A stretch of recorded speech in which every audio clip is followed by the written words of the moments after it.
नमस्कार दोस्तों, कैसे हैं आप सब। आशा करता हूं अच्छे होंगे। मेरा नाम है सनोज कुमार। उमंग स्टडी में आप सभी का स्वागत है। तो फ्रेंड्स, अभी हम लोग प्रेजेंट हैं TCS I1 digital zone Dhanbad Jharkhand के सामने में, और हमारे साथ कुछ स्टूडेंट्स हैं जो कि अभी अभी RRB NTPC की परीक्षा में सम्मिलित हुए हैं, और अभी अभी आधार कार्ड का एक अनूठा केस देखने को मिल रहा है। जैसा कि आपको पता है कि रेलवे ने आधार कार्ड बायोमेट्रिक ऑथेंटिकेशन को अडॉप्ट किया है ताकि फर्जीवाड़े से बचा जा सके। लेकिन आधार कार्ड के नाम पे सेंटर के अंदर में स्टूडेंट्स को किस किस तरह की परेशानियों का सामना करना पड़ रहा है, क्या क्या तरीके अपनाए जा रहे हैं, उन सभी चीज़ों के बारे में अभी हम लोग डिटेल डिस्कशन करने वाले हैं। तो बताइए, आपका आधार कार्ड ऑथेंटिकेशन किस तरीके से हुआ? आधार कार्ड ऑथेंटिकेशन जो हुआ, मतलब कि उसमें बता रहा है कि वो बायोमेट्रिक लॉक है, इसके चलते वो मतलब फेल कर गया। उसको बाईपास करके उसमें कुछ अपना आधार कार्ड मतलब 00 डाल दिया, और उसमें फिर बायोमेट्रिक लिया, फ़ोटो कैप्चर किया, उसके बाद कर दिया। बोला कि कोई दिक्कत नहीं है। मतलब कि इसी तरह हमसे पहले भी एक लड़का और हुआ, इसी तरह बहुत सारे लोगों का हो रहा था। लेकिन पूछे बोल रहा था कि बोल कि कोई दिक्कत नहीं, जाइए कोई दिक्कत नहीं, ऐसे ही सब बोल रहा था बार बार। हम फिर पूछने नहीं गए, छोड़ दिए कि ठीक है कोई दिक्कत नहीं है। जब दिक्कत नहीं है तो हम क्या है कुछ बोलना जाए, फिर बस यही हुआ। एक्चुअली समस्या ये होती है फ्रेंड, क्योंकि यहाँ पे जो भी बातें स्टूडेंट्स को कही जाती है, केवल वो वर्बल कम्युनिकेशन होता है, कोई रिटन कम्युनिकेशन नहीं होता है। यही स्टूडेंट्स का भी डॉक्यूमेंट वेरिफिकेशन के लिए जाएंगे, फिर मेडिकल के लिए जाएंगे, तो कल को मान लेते हैं इन स्टूडेंट्स को डॉक्यूमेंट वेरिफिकेशन के टाइम कहा जाता है कि आपका जो बायोमेट्रिक है वो एग्ज़ाम के टाइम मैच नहीं हुआ था, तो वो स्टूडेंट ये सेंटर पे आ करके जिन्होंने ये बात कही थी उनको तो नहीं ढूंढ पाएंगे। ये ढूंढ पाना प्रैक्टिकली पॉसिबल नहीं हो पाएगा।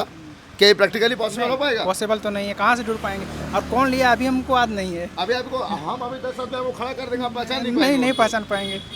बाद में सुनने वाला भी कोई नहीं है। बाद में कौन सुनेगा? हम सबका बात कोई नहीं सुनेगा। बिल्कुल। बाद में तो हम ही सबको जिम्मेवारी बोलेगा, तुम्हारा जिम्मेवारी था उस समय, बोलो। हाँ। उस समय और अभी ये स्टूडेंट ये सेंटर के अंदर भी प्रवेश करना चाहेंगे तो इन स्टूडेंट्स को सेंटर के अंदर तक घुसने नहीं मिलेगा। ये स्टूडेंट्स तभी तक स्टूडेंट्स की बात सुनी जाती है जब तक स्टूडेंट्स के पास प्रॉपर एडमिट कार्ड होता है और ये लोग सेंटर के अंदर होते हैं। जी सर। और इसमें भी क्या फर्जीवाड़ा इससे भी हो सकता है। अगर हम मेरा वेरिफिकेशन आधार नहीं लेता उसके जगह तो मेरे जगह कोई भी और जाके दे सकता है टाइपिंग, उसमें फर्जीवाड़ा भी हो सकता है। जो बढ़िया लड़का रहेगा उसमें तो छट जाएगा, बाहर चल जाएगा, और जो गलत लड़का रहेगा उसका 1-2 नंबर भी ज़्यादा रहेगा तो चला जाएगा। जो लड़का ज़्यादा नंबर लाया वो छट जाएगा, पहले ही छट जाएगा। इससे ही भी तो हो सकता है, बहुत तरह का इश्यू बनता है। आधार बायोमेट्रिक ऑथेंटिकेशन ग्रुप डी में भी होनी है जी, तो क्या संभावना है ग्रुप डी में भी ऐसा हो सकता है? ऐसा अगर रहा तो ऐसा सेंटर रहा तो जरूर ही होगा। अच्छा, इसके लिए तो सर कुछ करना चाहिए। बेसिकली कहने का ये मतलब है कि जो भी सिस्टम अडॉप्ट किया गया है तो स्टूडेंट लोग सारे प्रक्रिया से गुजरने को तैयार हैं, लेकिन वो सारी प्रक्रिया को सही तरीके से फॉलो तो किया जाए। एक चीज़ और है, इसको मतलब वेरीफाई करने का, उसको आइरिस लेने का है। हाँ। लेकिन आइरिस लिया नहीं जाता है, सिर्फ ओके लेके छोड़ दिया जाता है। अब पता नहीं आइरिस काहे नहीं लेते हैं, लेकिन वहाँ ऑप्शन तो आइरिस भी दिया हुआ है, जबकि आदमी का आइरिस से कोई दिक्कत नहीं है। जब फिंगर नहीं ले रहा है तो आइरिस लेके आप कंफर्म कर सकते हैं कि वो है क्या नहीं। लेकिन आइरिस में सिर्फ ओके करके छोड़ दिया जाता है, उसमें भी बाईपास लिखा रहता है। अब उसका भी उनको समझ नहीं है क्या है, जबकि मतलब 4 ऑप्शन था, 4 में तो फिंगरप्रिंट, एक में मतलब ऐसे तो बाईपास कर दिया, और फिर आइरिस वाला भी बाईपास कर दिया। 2 फोटो लिया, वो ठीक हो गया। हाँ, उसमें वेरीफाई किया, और एक और कोई चीज़ था उसमें भी शायद 2 चीज़ में वेरीफाई किया और 2 चीज़ में बाईपास करके निकाल दिया। क्या कहना चाह रहे थे आप?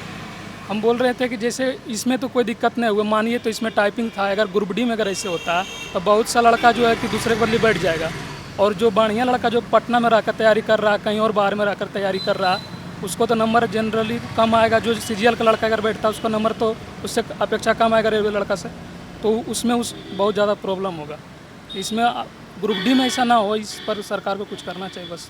बेसिकली ये जो प्रॉब्लम है, इन प्रॉब्लम पे ध्यान देने की आवश्यकता है, और इन सारे प्रॉब्लम को रेक्टिफाई करने की आवश्यकता है, ताकि जो जेन्युइन कैंडिडेट्स हैं उन जेन्युइन कैंडिडेट्स का सिलेक्शन हो सके। तो आज आप लोग तीनों का बायोमेट्रिक ऑथेंटिकेशन प्रॉपर हुआ टाइपिंग में?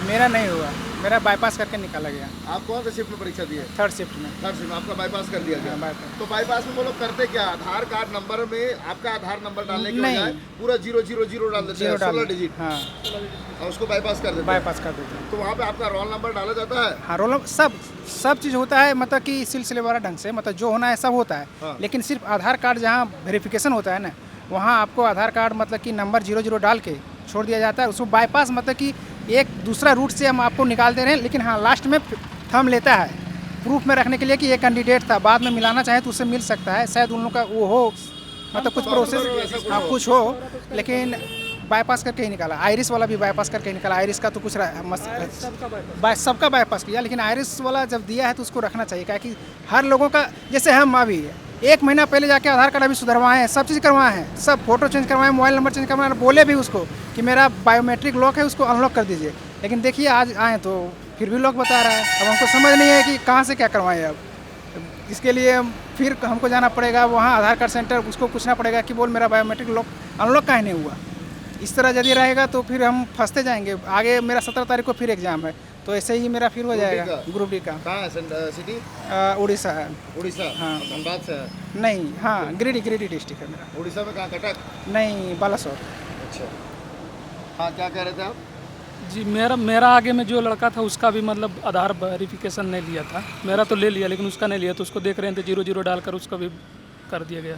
तो ऐसा पहले कभी आप लोग के साथ हुआ या फिर पहली बार ऐसा देख रहे हैं? नहीं, मेरा CBT 2 में भी हुआ था, पहले भी उस समय बोला था तो हम जाके सुधरवाए थे, लेकिन अभी भी वैसा ही हो रहा है। अच्छा। तो अब ये समझ नहीं आ रहा है कि बोल क्या प्रॉब्लम है, इस एग्ज़ाम से प्रॉब्लम है कि मेरा फिंगरप्रिंट से प्रॉब्लम है, समझ ही नहीं आ रहा है। अच्छा। अब इसके लिए हमको फिर से जाके आधार कार्ड सेंटर में सुधरवाना पड़ेगा। हाँ हाँ। अब देखते हैं फिर इसके आगे क्या होता है। अच्छा, आपका इससे पहले का कोई ऐसा एक्सपीरियंस? नहीं, मेरा इससे कभी नहीं हुआ ऐसा। अच्छा, नहीं। आपका किस तरह से हुआ आधार बायोमेट्रिक ऑथेंटिकेशन? सारा प्रोसेस सही रहा, बट कीबोर्ड का इशू था। मैंने बताया उनको कि कीबोर्ड में इशू है, कुछ की ठीक से प्रेस नहीं हो पा रहे हैं। तो एग्जाम स्टार्ट होने से पहले ही मैंने बताया, बट उन्होंने सुना नहीं, बोला कि सभी के साथ अगर मैं आपका चेंज करूँगा तो सभी का करना पड़ेगा, इसलिए 2 शिफ्ट का हो गया है, सभी इसी में दिए हैं, आपको भी इसी में देना होगा। मैंने 2-3 बार रिपीट किया कि नहीं आप कर दीजिए। ऐसे हम लोग 4 साल से, नोटिफिकेशन 2019 का है, 2022 ख़त्म होने वाला है, 4 साल से हम लोग इसके पीछे हैं, और अभी आपके गलती की वजह से हम लोग रिजेक्ट हो सकते हैं। लेकिन उन्होंने बात नहीं माना और चेंज नहीं किया, तो प्रॉब्लम हुई कीबोर्ड को लेकर के, एरर ज़्यादा आया मुझे।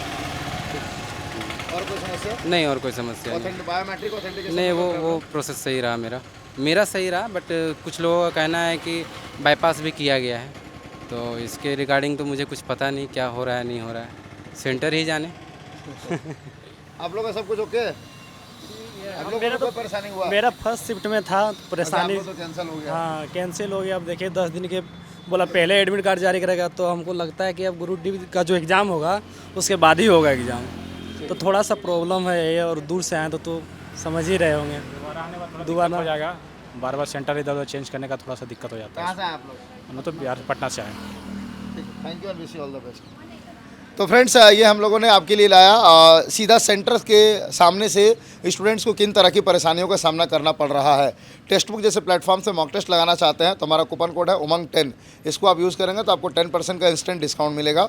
वीडियो के डिस्क्रिप्शन में, साथ ही कमेंट सेक्शन में आपको एक लिंक मिलेगा, उस लिंक पर क्लिक करके हमारा कूपन कोड अप्लाई करके आप आसानी से टेक्स्ट बुक पास को परचेज़ कर सकते हैं। मिलते हैं कोई नेक्स्ट वीडियो में, तब तक के लिए जय हिंद, जय भारत।